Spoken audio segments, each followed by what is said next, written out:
ML knowledge. Lalo na po dun sa sasagot.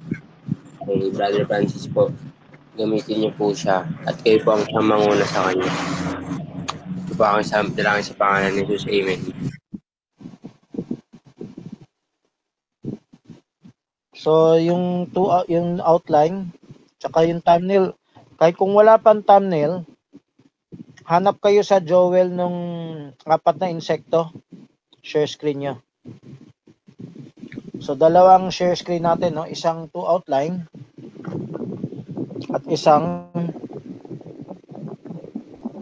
4 na insekto sa Joel. So, subukan nyo mag-search ngayon. Tulong muna kayo.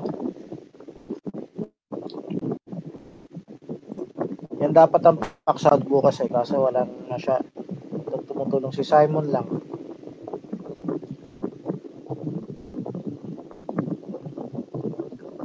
Kaso ngayon lang medyo nare-recon. Buong linggo hindi ma-recon.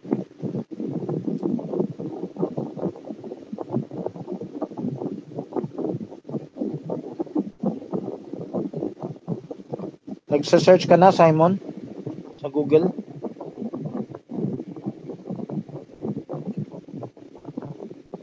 Please reply. Ayan,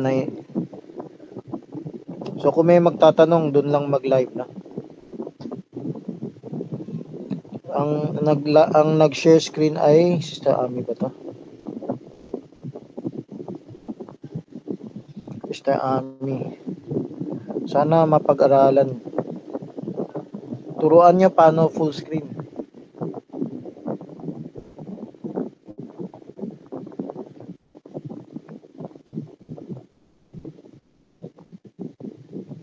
Paano i-full screen?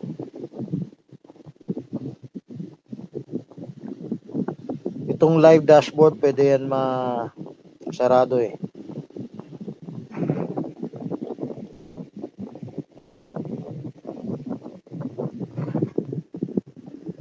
Okay, sino nais magtanong?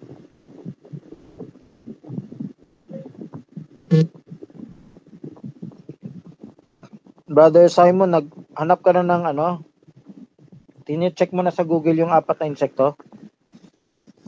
Pakisagot. Naghanap ka na? Ang dali-dali lang pag tinecheck mo sa Google ng Joel insects, marami nalilitaw eh. So, yung ibang kapatiran, paki-search din. Pero kung mayroon na kayo nais itanong, start na tayo. Tulad dati, scribe yung mga tanong. Tapos i-comment nyo.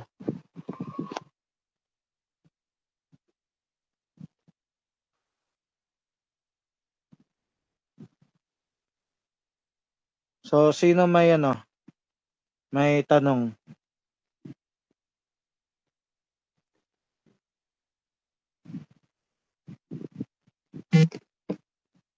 Ready ka lang, Simon, ha? Yung title lagi, Sabado Tanungan. Yung lagi yung title mo para ma-search.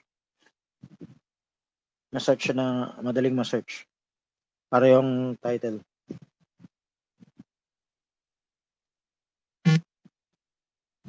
Sino una nice magtanong? Mga kapatiran, patulong ng search ng insekto ng Joel.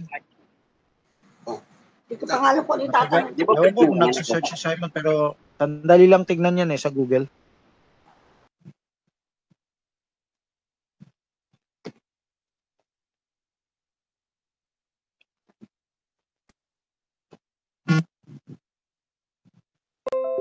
Hello. Pa-search nung insect sa Joel, Google Images. Para lang magka-ideya si Simon. Pero pa-share screen na rin dito. Para pwede kayo magtanong dyan. Itong to outline,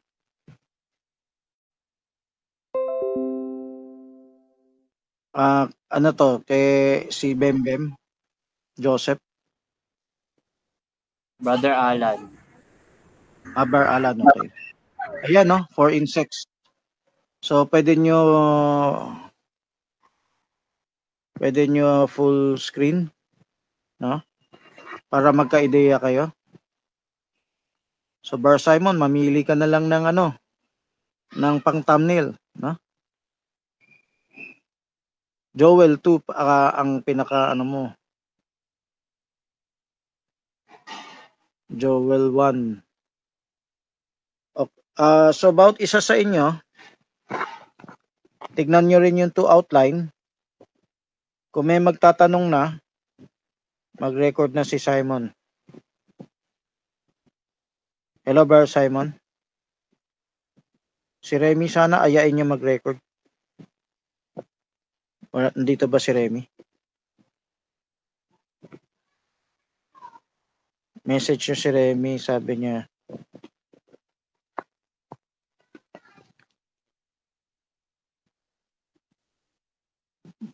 Okay, sino sa inyo may tanong?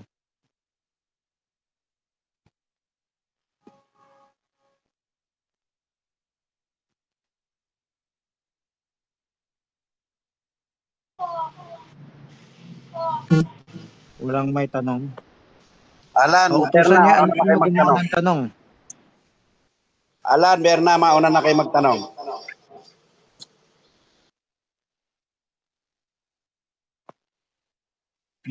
Naku po, yung Una signal na ko ako. humihina na.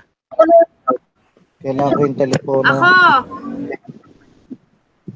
Bakit si David na asawa ng marami or nagpakasal sa marami?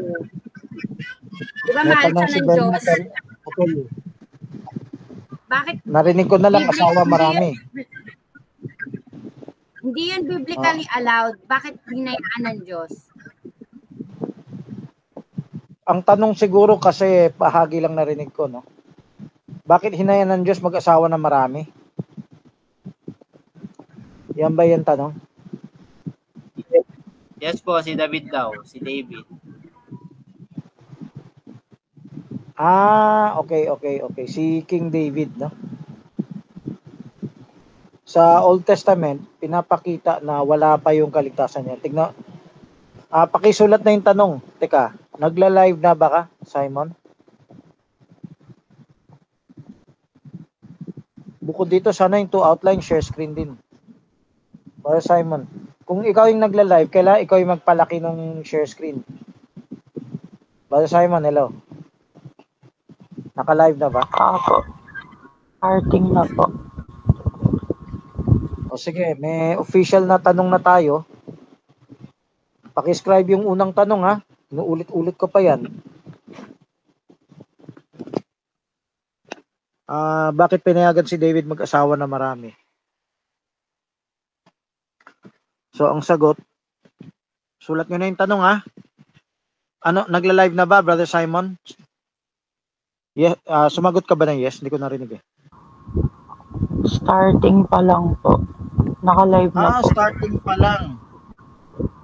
Sabihin mo Naka-live kung na po. nag-start na.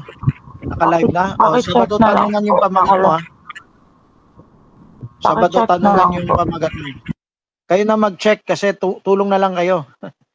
Kahit konti kayo, pwede man kayo tumingin eh. So, tulong yung ibang kapatiran, ha? Nico, Dalaga, Shirley, Jose, Ricky.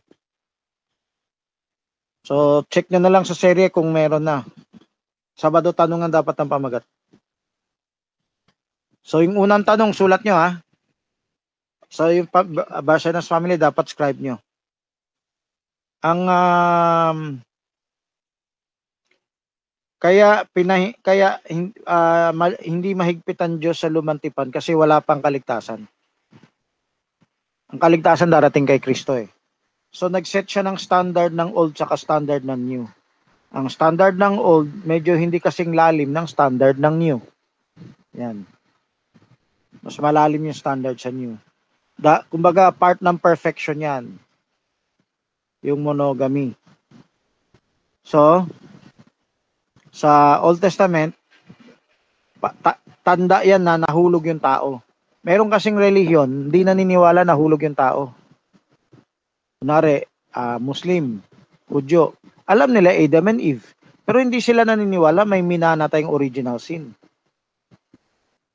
So parang Mormons, sino pa hindi niniwala sa walang minanang original sin?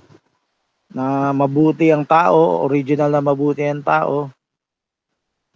So yan yung Diyos na nagpahintulot kay David. Hindi lang yan eh. Mayroon pang ibang kasalanan si David. So patunay yan na hindi pa tayo sakdal, kailangan hanapin pa natin yung kasakdalan. Meron pang darating na kasakdalan. Yan. So, sana maano ninyo, na-take note nyo. Scribe post din kayo sa sarili nyong post, no? Tapos, yung anak nyo, utusan nyo magtanong, makinig, magtanong. Tanong bulong.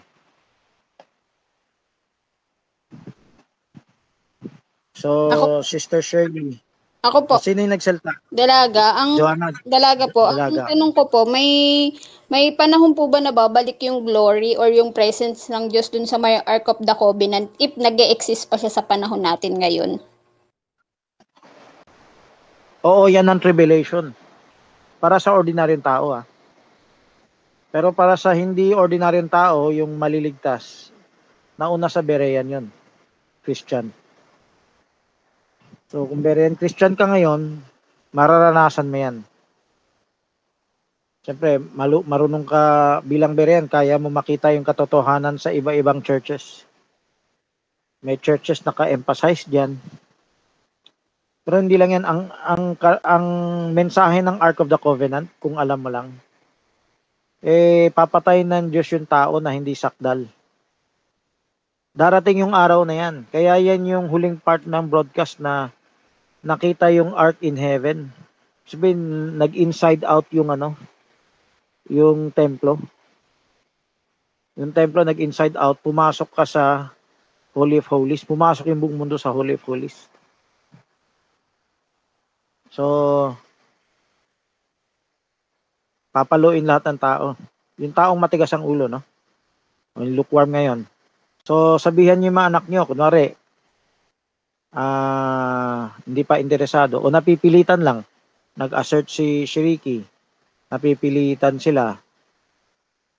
Dapat paliwanagan nyo. Isang araw, ganyan mangyari. So, kung nakakaranas ng init ngayon, isang stepping stone na yan.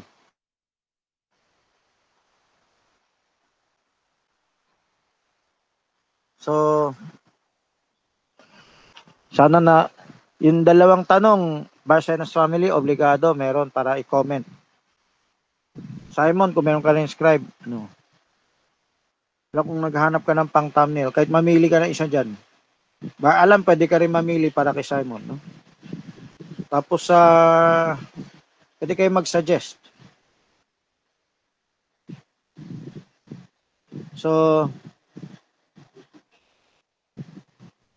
sana tulong kayo, magka-interest kayo. Yung two outline, paki-share screen ulit. Okay. So, dalawa na yung tanong natin. Sana naisulat nyo. Ulit-ulit ako nagpapaalala. Sabi Sister mo Berna sa yata. Old, Sister Berna. sabi mo sa Old Testament So, walang isipin kaligtasan. nyo yung mga anak nyo, kung katulad ni Berna, dalaga, may pag-asa. Paano kung walang kagana-gana? Kayo ang muna, mag-assert kayo, tuloy-tuloy. Dapat nga araw-araw nagagawa niyan. Okay? Tanong ako ba? Kung si Berna Laga, may pag-asa rin mga anak nila kasi baka i-question, answer sharing nila yung anak nila, di ba? Okay, tanong. Pangatlong tanong na to. Sabi mo kanina walang kaligtasan sa Old. Si Hindi. Eva ba, si Adan, wala ba silang kaligtasan nung nagkasala? Ang sabi ko, hindi pa dumating yung kaligtasan. Yan ang ibig ko sabihin, ha. Maaring nabanggit ko yung term na sinabi mo. Pero ang ibig kong sabihin, ito, darating pa lang yung kaligtasan. Hinihintay nila yung kaligtasan. So, yung sinabi kong walang kaligtasan, hindi sa panahon nila maliligtas. Hindi sa panahon nila maliligtas. Sa panahon nila, teka, ayusin ko yung unawa, yung term. May kaligtasan sila, pero kailangan dumating si Kristo. So, Pero kunwari, yung Old Testament, may kaligtasan ba si Adan at Eva? Oo, meron. Pero hindi sa sarili nila. Nakasalalay kay Kristo. Nakasalalay sa New Testament. Hebrews 11:39 o 40. Basahin mo na lang. O sige, may follow-up yata eh. Pero Sister Shirley. sinabi sa lumang tipan, Bra F, ngunit maliwanag ang mensahe sa Biblia na ang kaligtasan ay laging sa pamamagitan lamang ng pananampalataya. Makakamtan sa lumang tipan ito. So, ibig sabihin, maliligtas sa pamamagitan ng pananampalataya. Itong pananampalataya, unawain mo, ito'y Berean na progressive. Ibig sabihin, ang tunay na may pananampalataya, lalakad yan sa liwanag hanggang matanggap nila yung gusto ng Diyos, si Kristo. Ang gusto ng Diyos, yung pananampalataya, mapunta kay Kristo. Si Kristo sa lumantipan, di ba? Hinahanda ng Diyos yung puso ng mga tao. Yan ang hindi naintindihan ng Hudyo eh. Ang akala ng Hudyo, manampalataya lang, hindi nila kailangan si Kristo. Hindi, pag nanampalataya ka, kailangan mo maging progressive. Kailangan mo maging Berean. Ibig sabihin, siyempre, hindi man nakasulat yan sa lumantipan yung term na yan, no? Ibig sabihin, kung meron pa progresibong pahayagan Diyos, kailangan sundan mo. Yan ang tunay na pananampalataya. Kasi yung pananampalataya ng mga Hudyo, parang napako na yung katulad ng traditional churches, hindi na umaabante. Kumbaga inuulit-ulit na lang yung lumang pagkain. Sige, anong tanong? Ibig ba sabihin, Bra F, hindi ka mananampalataya kung wala si Kristo? May Diyos naman. Nang dahil lang ba kay Kristo, mananampalataya tayo? Si Kristo yung hinihintay. Sinabi nga sa Gawa 4:12. Ang sabi ko, yung pananampalataya sa lumang tipan, tunay siya pag progressive siya. Kasi ang purpose ng progressive, makilala niya si Kristo. So may hinihintay nga yung mga Hudyo na Mesaya eh. Di ba? So ang pananampalatayang buhay, so hindi ibig sabihin peke ang pananampalataya sa lumantipan. Pero ang tunay na pananampalataya sa lumantipan, progressive, papunta kay Kristo yun. Hindi pa nila kilala si Kristo. Pero kung sincero sila, makikilala nila si Kristo kasi papaliwanagan sila ni Kristo sa impyerno. Master Shirley. Hindi pa nila kilala si Kristo pero may pananampalataya na sila. So yung tamang pananampalataya sa lumang tipan, progressive. Ibig sabihin, hindi sila nakapako sa lumang unawa. Tignan mo, yung Sadducee, nakapako lang sa first 5 books of Moses. Yung Pariseo, nakapako lang sa prophets. First 5 books of Moses plus yung prophets. Yung SNS, nag-aabang na sa Messiah. Progressive yung salita ng Diyos.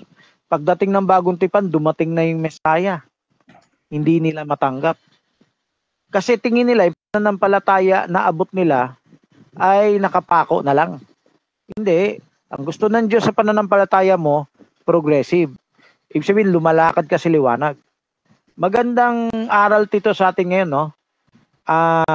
Hindi pala pwede na umaating ka ng church, nakapako na yung pananampalataya mo.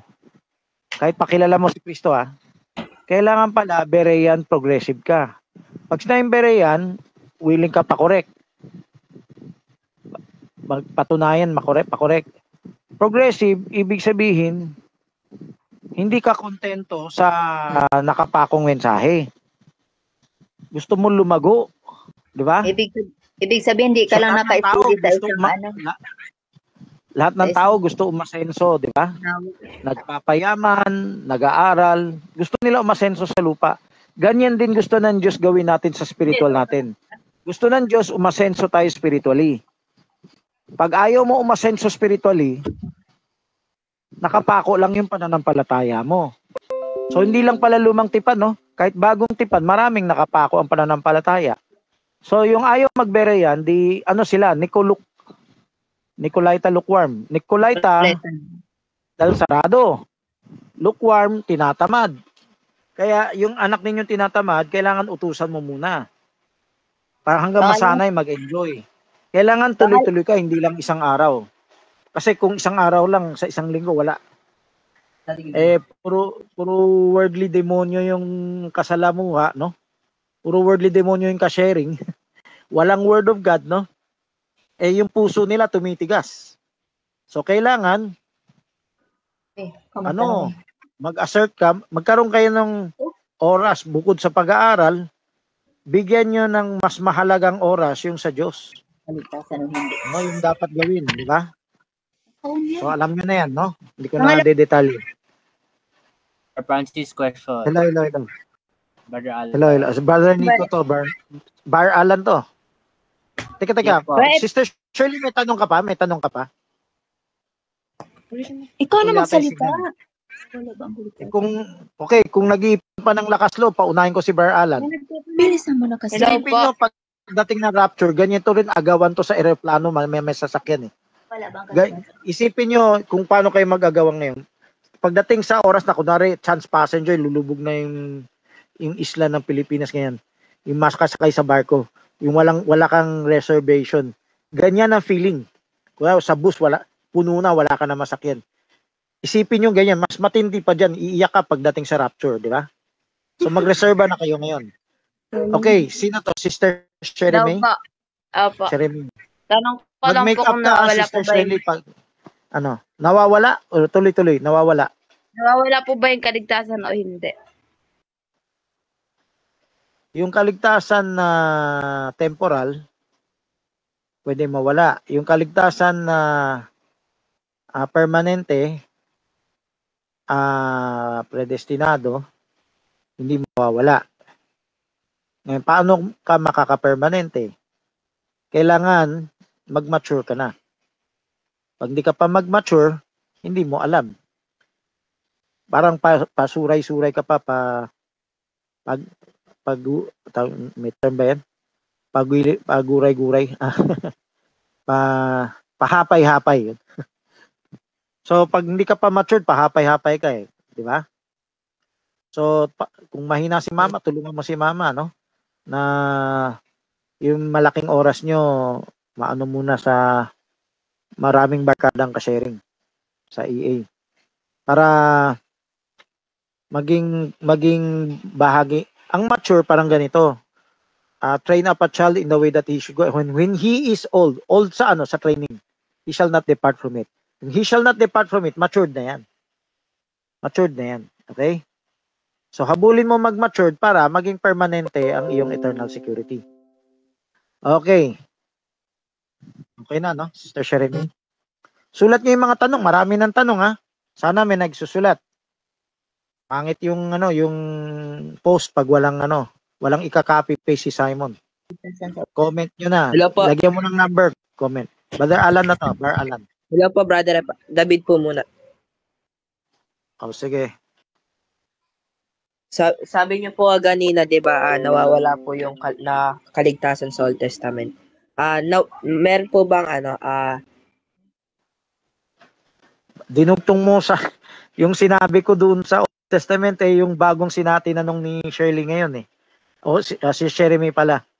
Hindi yan ang wording ko kanina. Ang sabi ko, yung kaligtasan sa Old Testament, ang ibig ko sabihin kanina, hindi pa nila natatanggap yung kaligtasan sa Old Testament. Hindi ko may term din ako kanina maaring narinig ni Shirley na hindi ko kasi maalala eh. Walang kaligtasan sa Old Testament. Ang ibig kong sabihin,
abante dahil nakakulong, unawain ng Diyos yan kung ang puso mo Berean, no? So, sa kapatiran natin, meron bang hindi nakakauntindi, pero Berean? Yan yung nagtatanong. Hindi naman kayo pinigilan, kinulong sa bahay para magtanong, di ba? Oh. Maliban, may nag-impluensya, huwag kayo magtanong. Pero, actually, kailangan na magulang ngayon mag-impluensya, magtanong. Kasi kung hindi nagtanong yung anak ninyo, lukewarm level pa yan. Di ba? Yung iba, syempre, Nicolaita level kasi parang sarado na. Pero yung iba, hindi pa yan sarado, lukewarm lang yan. Kailangan gamitin niyo, assert authority niyo. So, si Kristo, hindi pa yan natatanggap sa churches ng karamihan sa pagkaberean. Natatanggap lang nila si Kristo sa pangalan. O, saan ka dumalong churches, tanggap naman si Kristo. Yesu Kristo. Pero yung berean sa word, kukunti yan. So, yan yung type sa Israel. No? Yan ang type ng Israel at church. Ano yung parallelism niya? Nasa lakbayin tayo, nasa lakbayin ng Israel. Nasa lakbayin din tayo ng panahon. Pag naubos ang oras nyo, isipin nyo, kunwari, bukas rapture na. Tingin nyo makakahabol yung mga anak.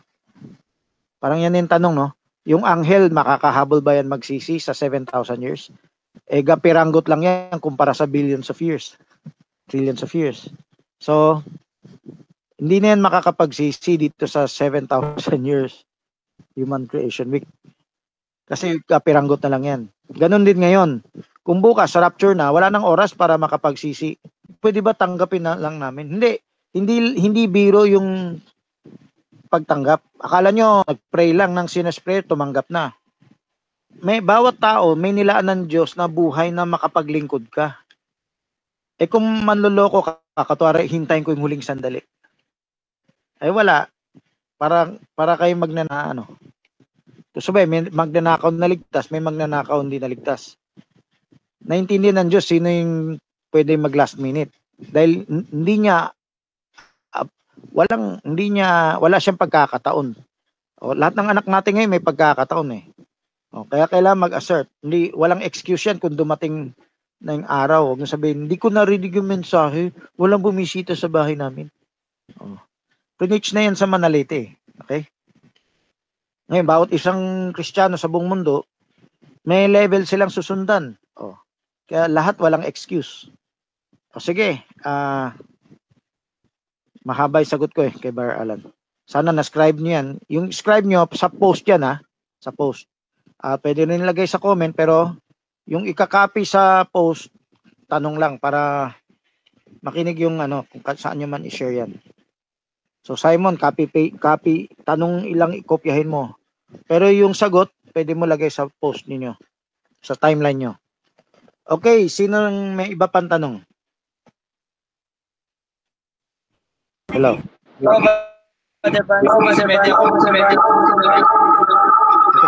Teka. Kailangan yung speaker off muna. Kay si Bembe ba to, Joseph? Si Joseph, ano muna? Si Karaya. Hello po, ako po muna. Okay. Yo, tanong ko po, bakit ginamit ng Diyos ang apat na na-inject ko upang parusahan ng Israel sa Joel 1:4? Tipo yan ng kumakain ng ani. Sabihin, kinain yung ani nyo, no? I will rebuke the devourer. Marami pa sanang talata, kaso hindi ko kailangan ko ng katuwang na maghahanda para sa akin. So,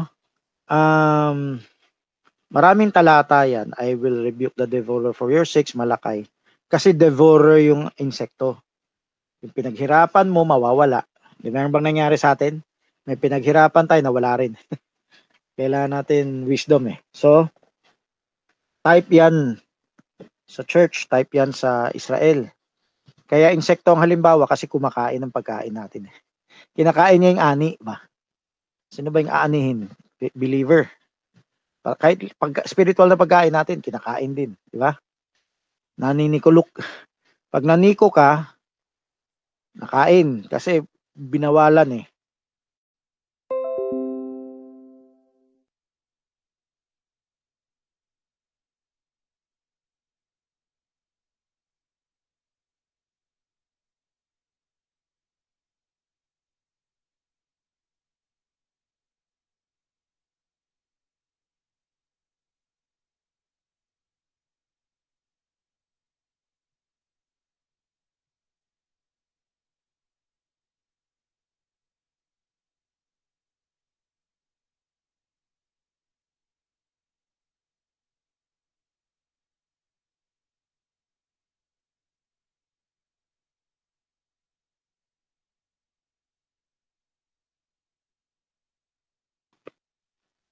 Nung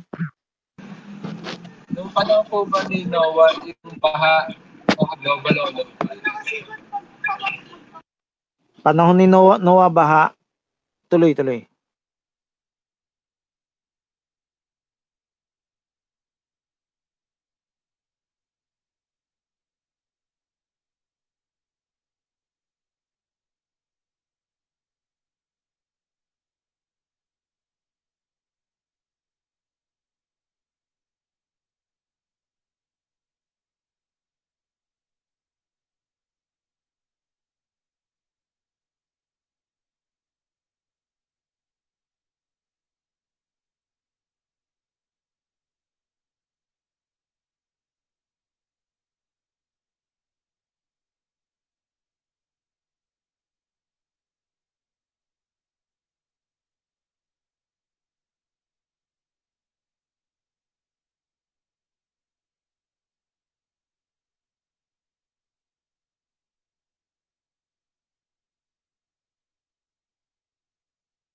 Mabagal ang signal ko.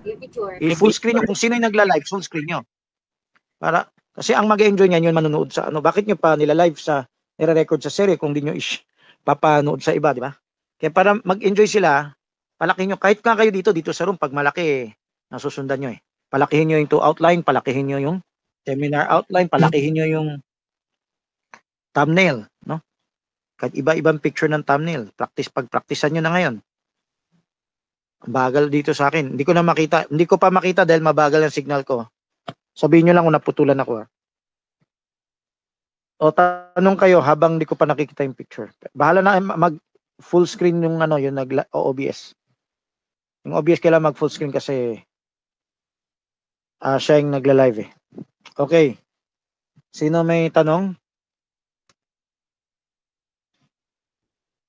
Sana magkaroon kayo ng hunger sa topic bukas, sa tanong kayo bukas. Pwede kayo tumulong ngayon sa ngayon sinashare ko na yung tipo ng kinain sa Israel, tipo ng kinain sa church. Kung may 4 doon sa Israel, may 4 din sa church. May 4 na living creature. Actually, yung living creature ng Diyos doon sa Old Testament, kabayo rin eh. Pero mga anghel yun. Hindi yan yung mga yung masasamang kabayo. Dito sa church parang naging type sa masasamang gawa ng kaaway, no? So doon pa lang sa hindi yan Joel, Ezekiel yun. Okay. Papa Francis. Pakisulat niyo ng number. May tanong ako. Dati ng tanong to sinagot ko lang. Gusto ko lang i-clear mo para at least para sa kalaman ng marami. Pwedeng mo mamaya mo na sagutin sa dulo kasi para hindi halo. Yung term na ginamit mo na tinanong ka kung ikaw ay absolute, yes or no ang sagot mo. Gusto ko ipaliwanag mo ulit yan. Mamaya siguro sa dulo na kung para hindi mahumalo sa doctrinal. Sa dulo na to. Sige, sa dulo. Magdadagdag ako para sa kaliwanagan lang lahat. Kasi kung paulit-ulit na sasabihin, baka pwedeng ma-inculcate sa utak ng tao yan na sinabing ikaw mismo ang Hindi. absolute at para bang totaling wala nang iba, kundi ikaw lang. Kasi kung pinuputol mo yung sinabi ng tao, pwede ka gumawa ng istorya eh. Kunwari, yan ang statement. Eh, siyempre, wala nang paliwanag, di ba? Pwedeng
nasa kamay mo maging bere yan. Obligado ka maging bere yan para yung desisyon mo hindi labag sa Diyos.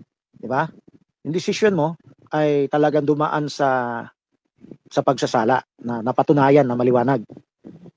So yan yung yan yung kulang, no? So another level ng